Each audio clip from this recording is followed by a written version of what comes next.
Sebelumnya perkenalkan saya Sri Lestari dari kampus Unesa 5. Di sini saya mau minta waktu bapaknya sebentar saja. Ya, silakan. Monggo apa yang bisa saya bantu nanti saya sampaikan. Dengan bapak siapa? Dengan Bapak Aman Santoso. Bapaknya asli sini. Saya karyawan di sini, kebetulan saya adalah manajer umum di sini. Oh, langsung ya Pak. Ya. Ini sejak kapan sih Pak Serambang ini tuh didirikan? Sejak wisatanya ini tuh ada sejak kapan?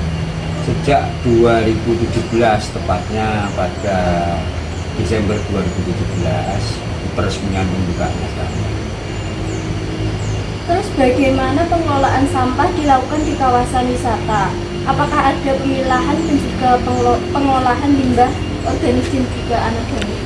Ada, ini seperti sampean lihat di situ ada 3 tempat tong sampah, organik, non organik, dan sampah apa itu medis.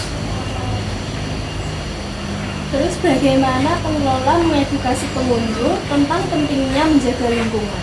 Yang penting gini, kita tanamkan pada pengunjung bahwa lingkungan itu bersih. Secara bersih otomatis pengunjung itu mau membuang sampah itu enggak. Karena di situ lingkungannya bersih. Lain kalau dengan lingkungan kotor, otomatis dia seperti mendapatkan contoh. Jadi membuang sampah seenaknya. Tapi apabila lingkungan bersih, dia mau tidak mau secara dengan kesadarannya dia akan merasa sungkan. Karena apa? Di situ ada tempat sampahnya, lingkungannya bersih, otomatis orang akan terdidik dengan sendirinya. Terus fasilitas apa saja yang disediakan untuk mendukung kenyamanan sekaligus konservasi lingkungan? Misalnya kayak tempat sampah terpilah, toilet, ya ramah lingkungan, terus jalur pejalan kaki. Maksudnya? Fasilitasnya yang disediakan. Ya kita menyediakan tempat sampah yang 3 jenis tadi, organik, non organik, dan sampah medis. Yang pertama itu kita sediakan tempatnya.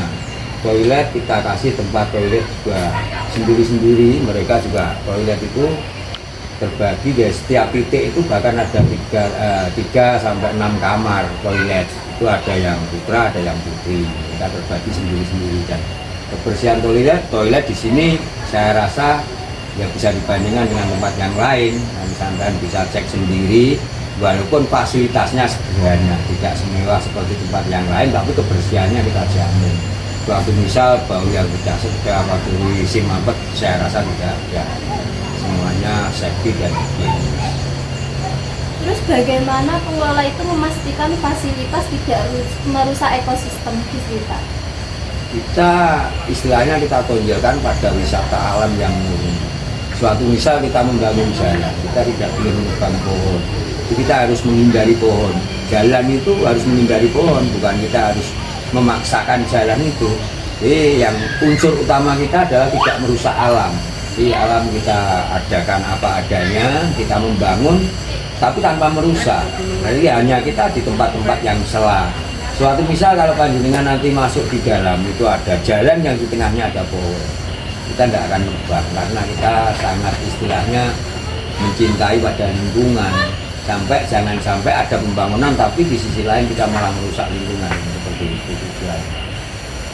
Terus bagaimana peran masyarakat sekitar itu dalam pengelola dan juga pengembangan Serambang? Ya kita sifatnya balance ya. Jadi saling memanfaatkan. Kita bukan berhasil mencari untung sendiri tidak. Kita juga masyarakat di sekitarnya juga ikut merasakan dengan adanya Serambang.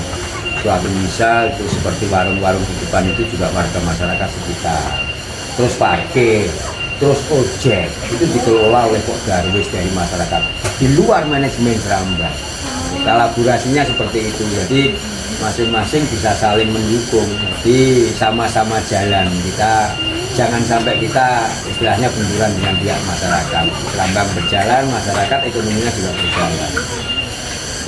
Terus apa sih Pak dampak positif keberadaan Serambang Park ini bagi masyarakat? Ya yang jelas dampak positifnya dalam bidang ekonomi, mendongkrak dalam bidang ekonomi dengan adanya ojek, dengan adanya parkiran, dengan adanya UMKM yang bikin jajanan-jajanan itu kan asli dari masyarakat lokal itu. Secara tidak langsung sedikit banyak kita juga ada istilah mendongkrak ekonomi di masyarakat sekitar. Terus bagaimana pengelola itu menyeimbangkan antara peningkatan jumlah pengunjung dan pelestarian lingkungan? Yang jelas kita merawat wisata itu sebaik mungkin. Yang kedua, seperti tadi kita sampaikan di muka bahwa kita merawat, kita membangun tanpa merusak lingkungan. Ini sama sekali kita membangun tanpa menebang satu pohon pun di sini. Karena ini adalah wilayah perhutani, memang harus dijaga ekosistemnya, lingkungannya juga harus dijaga. Tapi pembangunan walaupun istilahnya tidak merusak alam, yang sifatnya itu bisa saling berjalan lah antara alam dan pembangunan. Terus ada tantangan apa enggak Pak ini untuk menjaga kelestarian hutan? Kalau tantangan juga pasti ada. Yang jelas tantangannya itu yaitu tadi, setiap kita memperbaiki, setiap kita mengadakan pembaruan dalam bidang fasilitas, itu kita tidak boleh menebang pohon, tidak boleh merusak alam. Jadi kita harus benar-benar menempatkan itu di tempat-tempat yang sekiranya tidak merusak alam dan seperti itu. Harga tiket masuk 20.000. Kalau untuk anak Sama, kita ukur tinggi badan. Kalau 80 cm sudah dianggap dewasa. makasih Pak. Iya.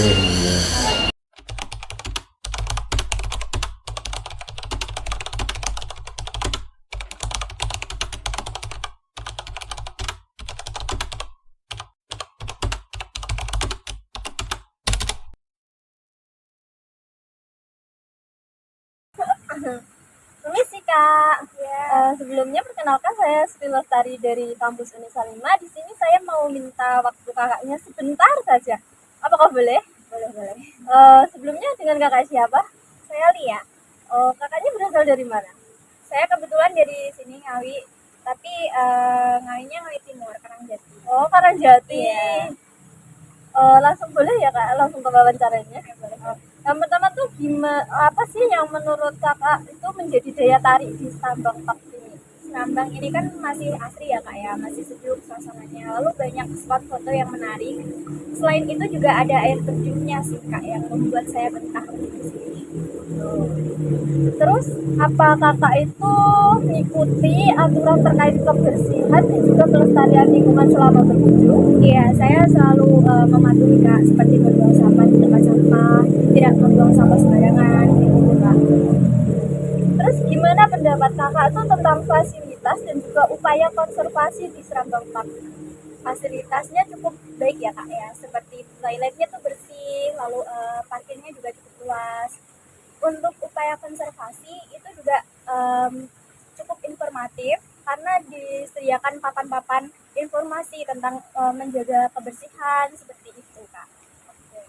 Terus apakah kakak ini merasa teredukasi tentang pentingnya menjaga lingkungan selama berwisata di sini? Iya, saya cukup teredukasi. Saya juga berusaha untuk selalu mematuhi aturan untuk membuang sampah pada tempat sampah yang tersedia. Gitu, Kak. Oke Kak, makasih atas waktunya.